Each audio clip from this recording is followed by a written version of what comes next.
السلام عليكم ورحمة الله وبركاته. أهلا بكم في قناة ناني وأكلاتها. معاكم أم إسلام. عاملين إيه النهاردة؟ هنعمل الفتة المصرية الأصيلة القديمة بتاعت أمهاتنا. طبعا كلكم عارفينها بس أنا قلت أصورها معاكم. أنا بعملها إزاي. دلوقتي أنا حضرت إيه حلتين. حلة أهي، أحط فيها، هعمل فيها رز أبيض، وهنا هعمل فيها الصلصة بالخل والثوم. هولع بقى. طبعا عاملين النهارده كوارع، فالكوارع طبعا مليانه دهون، فمش عايزه سمنه، عايزه زيت بس. نحط لها زيت، حبه زيت بس صغيرين. والحله التانية نوطي الاول كده. الحله التانية اهي، حاطه فيها معلقه ثوم كبيره مفرومه،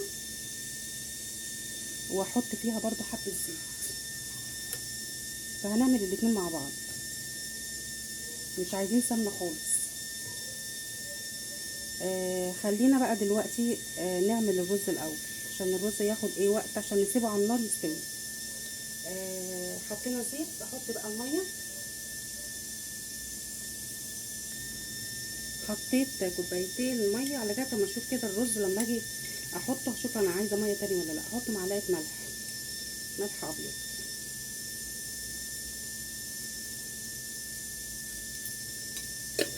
بس الميه تغلي بقى واسقط الرز، اكون غسلته.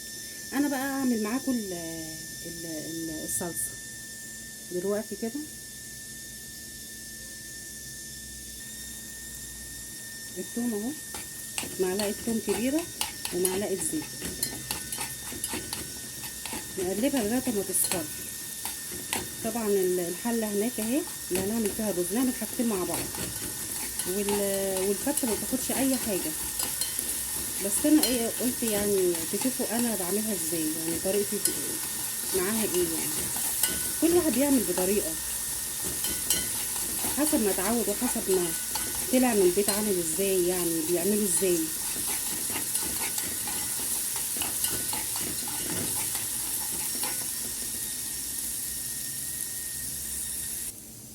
اهو الثوم اهو قرب يصفر اهو. يصفر كده يبقى لونه ايه، عسلي كده، ما يبقاش محروق ولا يبقى ابيض. نحط بقى حبه خل،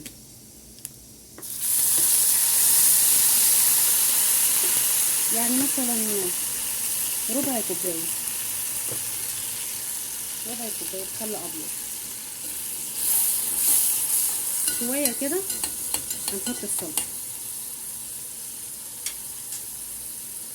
بس نروح بقى فين؟ نروح على الحله بتاعتنا بتاعت الرز. الميه غليت، نحط الرز. ودي كوبايتين رز، كل واحد على قد ما هو يعني. غسلته وحط طبعا في الميه ملح. الموضوع سهل قوي اهو. نعلي عليه شويه، نشوف كده عايز ميه ولا لا. حاسه ان هو عايز ميه، نحط له حبه ميه. الرز الابيض ما يبقاش فيه ميه كتير، يعني الرز على قد الميه بس.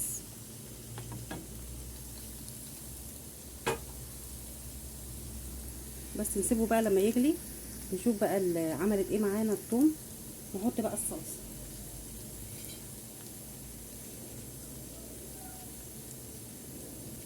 اهو. طبعا الصلصه انا مفرزاها، ان شاء الله لما القوطه تخلص هعملها معاكم. من ايام الشده. طبعا الصلصه دي بقى هنحط لها ايه، مرقه دجاج، ونحط لها توابل. لكن الرز الابيض مش هنحط له اي حاجه، بس كده. وممكن نزوده بقى حبه ميه.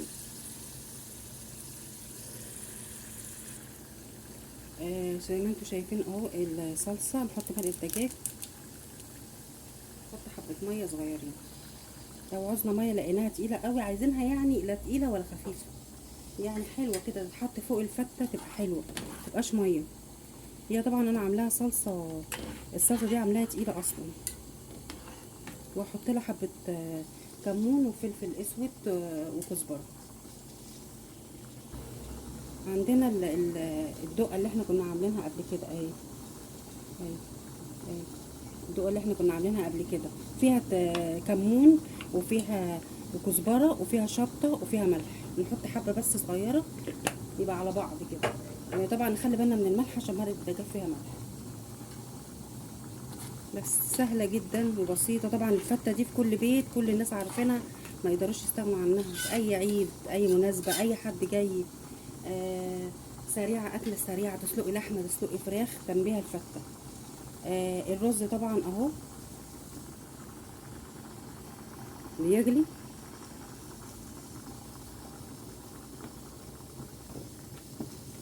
اول ما يتشرب نقوم نحط له الصاجه وموطين عليه.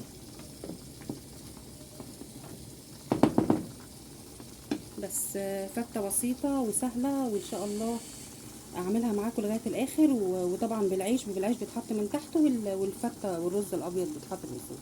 واي حاجه بقى، فراخ، لحمه، اي حاجه انتوا عايزينها.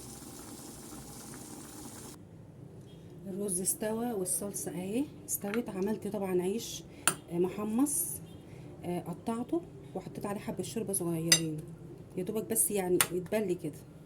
وبعد كده احط معلقه صلصه، اقلبهم في بعض كده. موضوع سهل وبسيط، ما ياخدش اي حاجه. طبعا الفته المصريه دي معروفه جميله وطعمها حلو بالخل والثوم. بتتعمل في الافراح، بتتعمل يا رب ما حد يشوف اي حاجه وحشه لحد في الجنازه. بعد الجنازه وكده بيعملوا الفته في مصر. بتبقى سريعه وحلوه وخفيفه، كله بيحبها.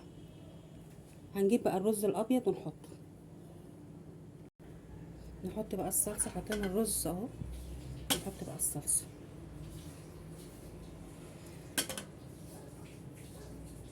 بس بمنتهى السهوله، الحاجه كلها سخنه تاكل على طول.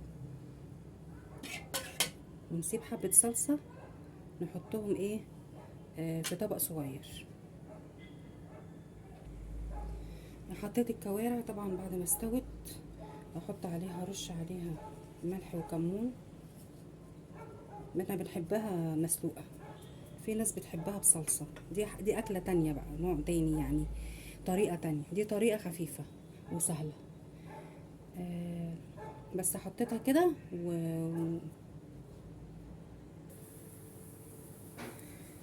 ودي كانت اكلتنا النهارده. هقول بالسريع كده عملنا ايه. كوارع انا طبعا ما جبتهاش وانا بسويها لان بتاخد وقت، بس اقول لكم عملتها ازاي. انا غسلتها كويس وجبت حله، حطيت فيها ميه بتوابل وبشرت بصلايه ولما غليت حطيت الكوارع ووطيت عليها وسبتها متغطيه ساعه ساعتين بقى لغايه ما تستوي. والرز زي ما انتم شايفين عملته ازاي، الابيض وصلصه بالخل والثوم. ودي كانت اكلتنا النهارده. يا رب ما اكونش طولت عليكم. ما تنسونيش بقى بدعوة حلوة ولايك والاشتراك في القناة. وبصراحة يعني انا متشكرة لكل من اشترك، اللي هو لسه جداد في قناتي، انا بشكرهم وبصراحة والبتاع اللهم صل على النبي، الاشتراك واللايك والكومنت الحلو بيرفع القناة، بيخلي كل الناس تشوفها، وبيخليه بيبقى مشاهدينه كتير. فياريت ما تبخلوش عليا بالاشتراك واللايك لأختكم.